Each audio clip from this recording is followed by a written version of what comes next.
Estas quantidades físicas possuem não apenas magnitude, mas também direção. Essas quantidades são representadas por vetores. Algumas coisas são estritamente uma questão de ponto de vista. Por exemplo, Copérnico disse que todos sempre contemplavam o universo do ponto de vista da Terra. O que aconteceria se utilizássemos o ponto de vista do Sol? Um dos resultados imediatos seria que ficaríamos muito bronzeados. Obviamente, o seu ponto de vista não deve ser menosprezado. Uma vez escolhido um determinado ponto de vista, pode-se precisar de um meio de descrever exatamente onde se encontra alguma coisa e que direção ela está indo. Como fazer isso? Por exemplo, os jogadores de xadrez possuem uma maneira de dizer exatamente onde no tabuleiro está cada peça e de que maneira ela se move. Crianças brincando de batalha naval sabem como descrever onde está cada coisa. É claro que, assim como esses jogadores de xadrez e essas crianças, nós, cientistas, precisamos de ter algum meio de descrever exatamente onde alguma coisa se encontra. No norte do Oceano Pacífico, pode ocorrer uma batalha naval que provavelmente não ocorreria numa brincadeira infantil. Este é o centro da guarda costeira em Alameda, um ponto estratégico na Baía de São Francisco. Aqui, os métodos para se localizar ou lançar um navio a qualquer hora são rigorosamente profissionais. Em épocas tranquilas ou em momentos de crise no alto mar, a Guarda Costeira dos Estados Unidos exerce suas atividades com uma considerável variedade de meios e maneiras, cartas de navegação de alta precisão, uma profunda familiaridade com a baía e as águas circundantes, sistemas eletrônicos requintados, dispositivos de rastreamento muito eficazes e um pessoal de terra de nível excepcional. Esses são os recursos da Guarda Costeira dos Estados Unidos.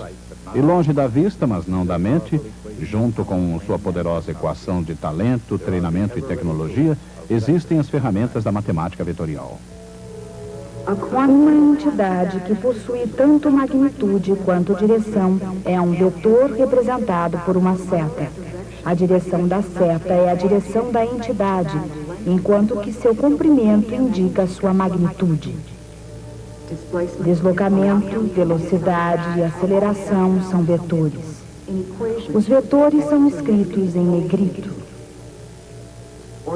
Entidades simples como o tempo e massa são escalares. Nas equações, os escalares são escritos em itálico. A magnitude de um vetor é também um escalar, a mesma letra, mas em itálico. Com os vetores, até mesmo as operações matemáticas mais comuns adquirem um significado inteiramente novo. Por exemplo, quando dois vetores são somados, o resultado não é simplesmente um número, é um novo vetor. Os vetores também podem ser subtraídos uns dos outros, e o resultado é um novo vetor. Naturalmente, quer utilizem ou não métodos científicos clássicos, os instrumentos da Guarda Costeira são moderníssimos e sempre alertas. Um oficial recebe um sinal de socorro. Ele está preparado para qualquer eventualidade que possa aparecer. No desempenho do dever, a Guarda Costeira salva toda e qualquer criatura no mar. A Guarda Costeira salva até mesmo aqueles que ficariam melhor em terra firme. Uma tripulação de marinheiros domingueiros no iate Irish Coffee. Parece que eles se desviaram do rumo para uma posição completamente desconhecida. Também totalmente desconhecida é a maneira pela qual o comandante e a tripulação arranjaram esse problema.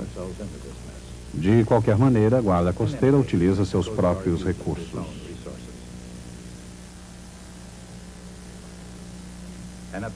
Com o girar de uma chave,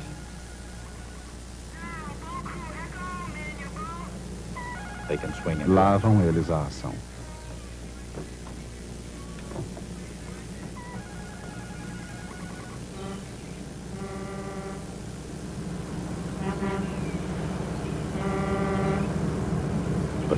Mas espera um pouco. Essa abordagem talvez não seja necessária. Do ponto de vista da tripulação, pelo menos enquanto houver comida e bebida, a situação ainda não é de crise no Irish Coffee.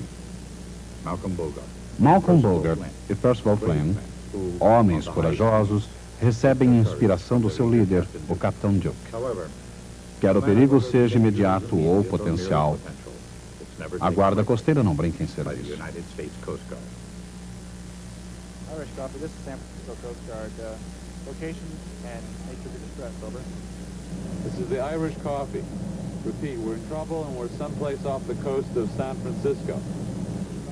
Irish Coffee to San Francisco Coast Guard. Request you monitor channel 13 and contact us every 15 minutes, over. Great. Not only are we not sailors, we're not map readers either. Well, it's got to be in the blue part, right? Because that's where we are. We got to be in the blue. Estar perdido no mar não é brincadeira. E um convidado desinformado pode tornar a situação no mínimo perigosa. Especialmente quando essas coordenadas estão no mapa rodoviário de São Francisco. De qualquer maneira, podemos aprender algo aqui. Essas linhas formam uma rede retangular, ao menos tão retangular quanto a superfície esférica da Terra o permite. Qualquer ponto desse mapa pode ser localizado determinando-se sua posição horizontal e vertical. Por exemplo, imaginemos algum local do mapa marcado com um ponto vermelho.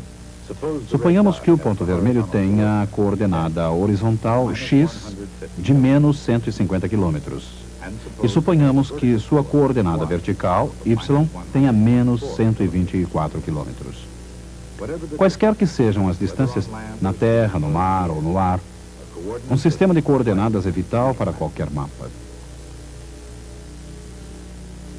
Os mapas de ruas das grandes cidades geralmente utilizam quadriculados, como o mapa da cidade de Nova York. Cada mapa possui o seu próprio sistema de coordenadas. Mas até mesmo no caso de locais famosos como Central Park, Boston Common, ou a Casa Branca na Avenida Pensilvânia, os mapas podem confundir uma pessoa que não esteja familiarizada com um sistema retangular de coordenadas. Naturalmente, para o carteiro, o bombeiro, o entregador ou o motorista de táxi, esses quadriculados são simplesmente uma maneira de se ir de um lugar para outro. Mas para alguns, encontrar o seu caminho pelo mundo é um verdadeiro desafio. Um desafio semelhante ao enfrentado por homens que realmente compreenderam o significado da palavra coordenadas. Na história da matemática, René Descartes e Pierre de Fermat escreveram o primeiro capítulo sobre sistemas de coordenadas no século XVII. Esses sábios franceses desenvolveram um engenhoso esquema interrelacionado à geometria e à álgebra. Ao mesmo tempo, mas do outro lado do Canal da Mancha, John Wallis desenvolveu uma teoria que seguia uma linha semelhante. Embora Carl Friedrich Gauss tenha posteriormente inventado o termo, Wallis foi o primeiro a introduzir a ideia do número complexo. Em seu livro Álgebra, Wallis representou o número complexo A mais B, I, por exemplo, medindo a parte real A ao longo de um eixo horizontal e a parte imaginária, B, ao longo de um eixo vertical. Ainda hoje, os números num mapa quadriculado podem parecer complexos. Se nas ruas das cidades as pessoas podem sentir-se desorientadas, imaginem a dificuldade daqueles estranhos no mar.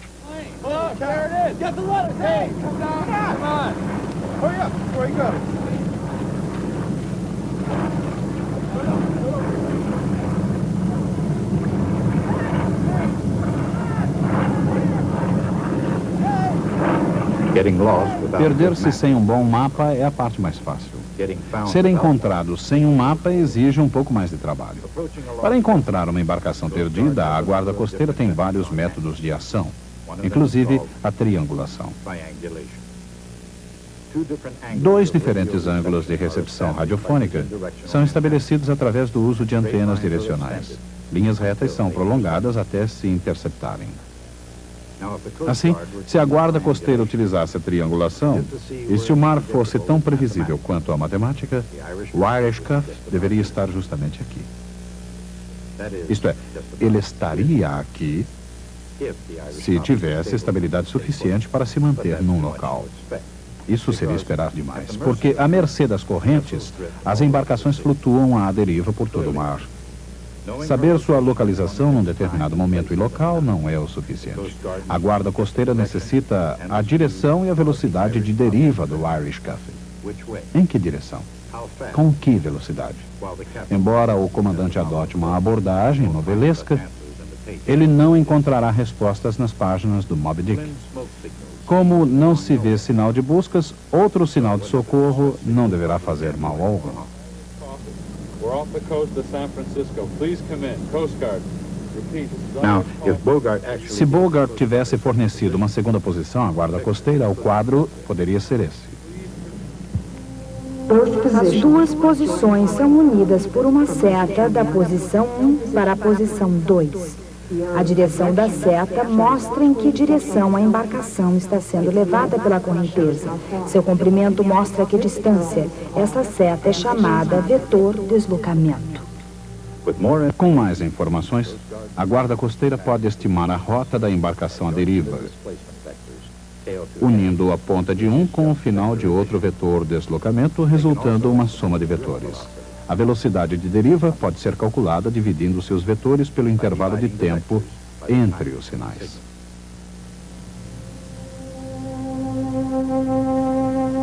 Um vetor pode ser multiplicado por um escalar. Este novo vetor terá o mesmo sentido, caso o escalar seja positivo. Mas sua magnitude poderá ser diferente. Multiplicando-se um vetor por um escalar negativo, seu sentido é invertido. É claro que a moderna guarda costeira raramente calcula a rota de embarcações à deriva, calculando à mão os vetores deslocamento e velocidade. Contudo, quando se trata de compreender certos princípios de navegação e matemática, o valor do vetor não pode ser superestimado, assim como sua história não pode ser ignorada. A álgebra vetorial nasceu no século XIX e seus criadores foram William Rowan Hamilton, um irlandês, e o alemão Hermann Grassmann. Na elaboração dessa matemática, Grassmann tentou desenvolver uma estrutura algébrica, na qual geometria com qualquer número de dimensões pudessem ser tratadas. Embora muitos na época considerassem o seu trabalho muito complicado, as sementes da matemática de Hermann Grassmann têm origem na Grécia Antiga. Além de tudo, a lei do paralelogramo, para a composição de forças considerada por Aristóteles no caso particular de um retângulo, é um exemplo da soma de vetores. E de uma forma ou outra utilizada com a maior cautela desde então. Isaac Newton julgou o paralelogramo de forças suficientemente importante para incluí-lo em sua magnífica obra Principia. Seriam necessários alguns séculos até William Hamilton perceber o âmbito e a versatilidade dos vetores. Numa tentativa de interpretar matematicamente a rotação no espaço, em termos físicos, Hamilton buscou um sistema análogo de números complexos tridimensionais. Ao invés disso, acabou descobrindo uma álgebra de objetos quadridimensionais, a que deu o nome de quaternions. Um quaternion tem uma parte vetorial tridimensional e uma parte escalar unidimensional. Embora a ideia dos vetores e escalares só viesse a ser refinada na época moderna, Hamilton havia desenvolvido uma convincente maneira de expressar a mecânica de Newton. James Clerk Maxwell, um pioneiro da eletricidade e do magnetismo, percebeu o brilho teórico das ideias de Hamilton. Mas, mesmo assim, elas não tiveram aceitação geral. Para serem eficientes, conteúdo e forma precisam estar juntos. Embora a teoria de Hamilton fosse brilhante, sua forma era complicada demais para sobreviver. Mas, em sua essência, a teoria conseguiu sobreviver. No século XIX, o professor da Universidade de Yale, Josiah Wheeler Gibbs, tomou emprestado algumas ideias originais de Hamilton e Grassmann, aplicando-as à física teórica. Relutando em receber o mérito por ideias que não eram originalmente suas, Gibbs esperou 2 décadas antes de permitir que E.B. Wilson reproduzisse suas fórmulas em um livro. Finalmente, com a publicação em 1901, os vetores percorreram o mundo até que, como o som da música, puderam ser ouvidos em toda a parte.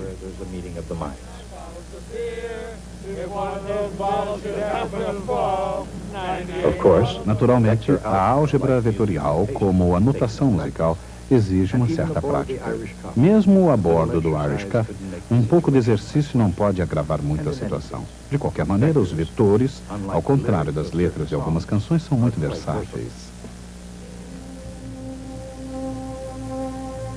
Um vetor pode ser multiplicado por outro vetor. O produto escalar de A e B é um escalar que mede a tendência dos 2 vetores de apontarem na mesma direção. A vezes B é igual ao comprimento de A vezes o comprimento de B, vezes o cosseno do ângulo entre eles. Quando A e B são perpendiculares entre si, seu produto escalar é 0. O produto escalar de um vetor por ele mesmo é o quadrado do seu comprimento.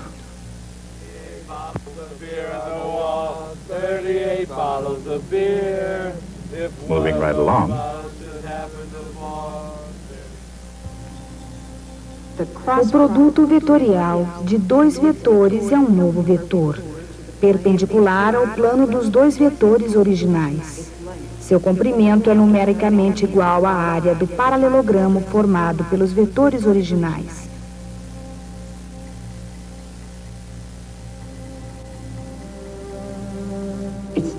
Sua direção é determinada pela regra da mão direita.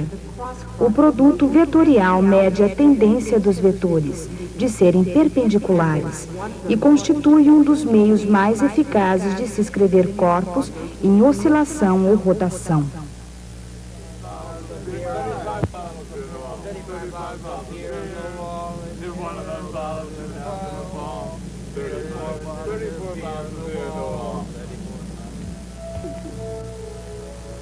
A álgebra vetorial utiliza 2 vetores unitários perpendiculares entre si, I e J.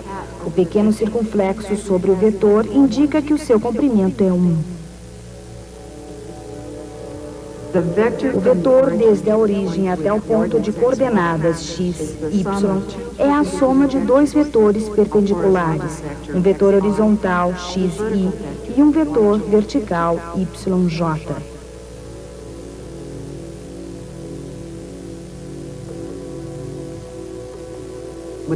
Com o auxílio de I e J, a soma e multiplicação de vetores podem ser realizadas através da álgebra comum.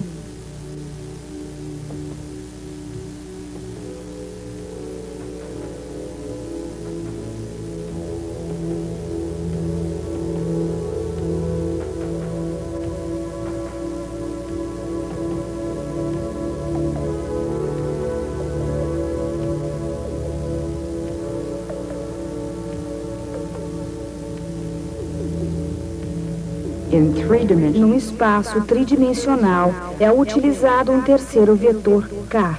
K é perpendicular ao plano de I e J. Um vetor tridimensional é escrito xi mais yj mais zk.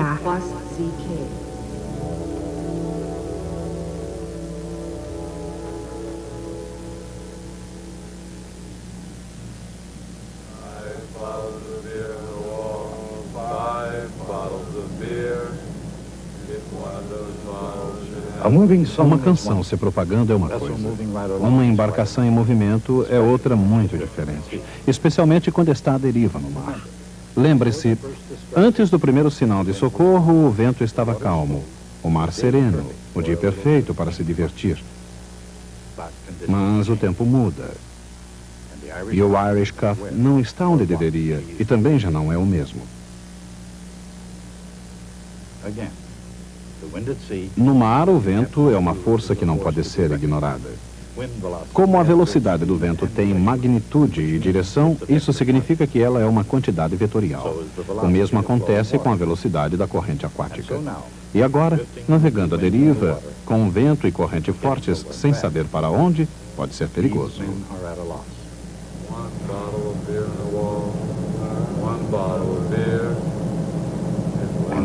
E finalmente, eles o percebem.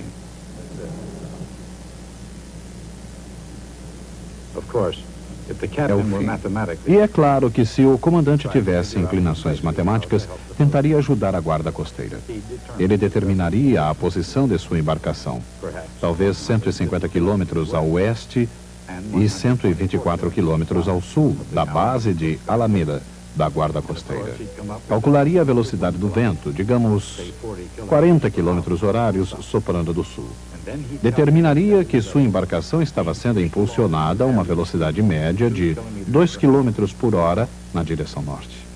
Mas como os homens puderam perceber, o capitão Duke poderia ser chamado de muitas coisas, mas não de matemático. Não o critiquemos, no entanto. No que se refere a vetores, a coordenadas, a qualquer coisa que possa ser usada no salvamento, ele simplesmente não sabe o que fazer. A menos que tenha uma imaginação muito criativa. O capitão Duke percebe que a guarda costeira dos Estados Unidos precisa do seu auxílio. Assim, com a sua ajuda, isso para não falar de coordenadas, velocidade do vento, provável direção de deriva e um helicóptero, as coisas podem realmente funcionar.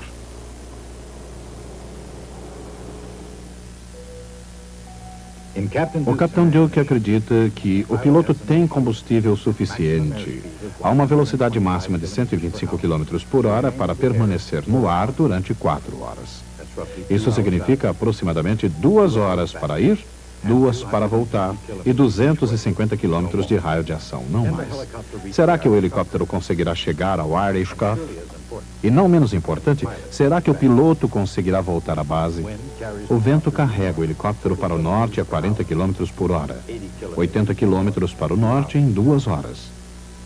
Se o piloto voasse ao longo de um desses vetores, acabaria ultrapassando seu raio de ação. Não poderia ir mais longe, pois não poderia contar com um vento a favor constante para impulsioná-lo em sua viagem de volta à base. Mas a situação não é tão grave quanto parece. Por quê? Porque o Irish Cuff também está derivando para a direção norte a 2 km por hora. Dentro de 2 horas, terá se afastado 4 km para o norte, o que o levaria para o limite do alcance do helicóptero.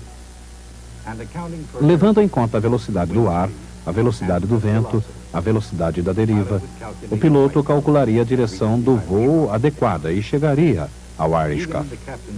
Mesmo com a imaginação do comandante, isso seria possível? Sim. E na realidade, a resposta deveria ser óbvia. O rumo do helicóptero e seu deslocamento pelo vento se combinam ou se somam como vetores. Apesar de simples, esses cálculos seriam vitais se a guarda costeira dos Estados Unidos lesse o pensamento do capitão Duke. Mas em vez disso, puseram em prática o seu próprio plano.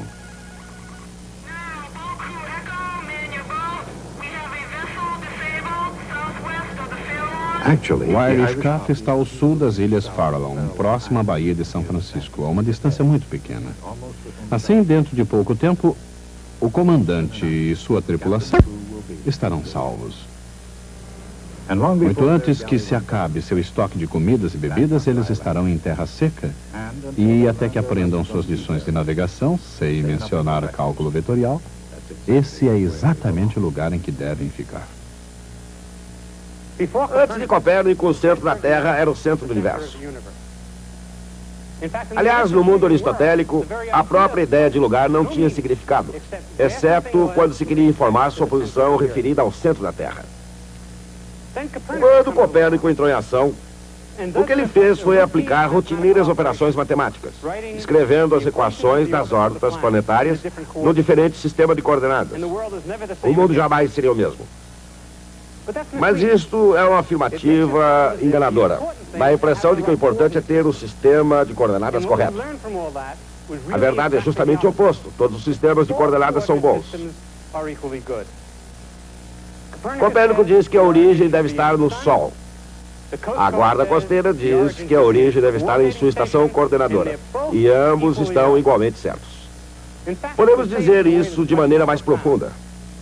As leis da física são exatamente as mesmas em qualquer lugar. As leis de Newton funcionam tanto na nebulosa do Caranguejo quanto em Kansas City.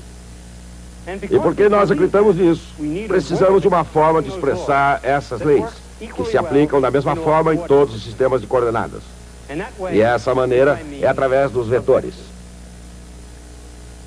A ideia de um vetor é desconcertante, porque um vetor possui um tamanho e uma direção, mas não ocupa um lugar. Mas isso é exatamente o que precisamos para representar leis que são iguais em todos os lugares. Na próxima aula, analisaremos uma equação vetorial, que é o núcleo da compreensão do mundo. I'll see you then.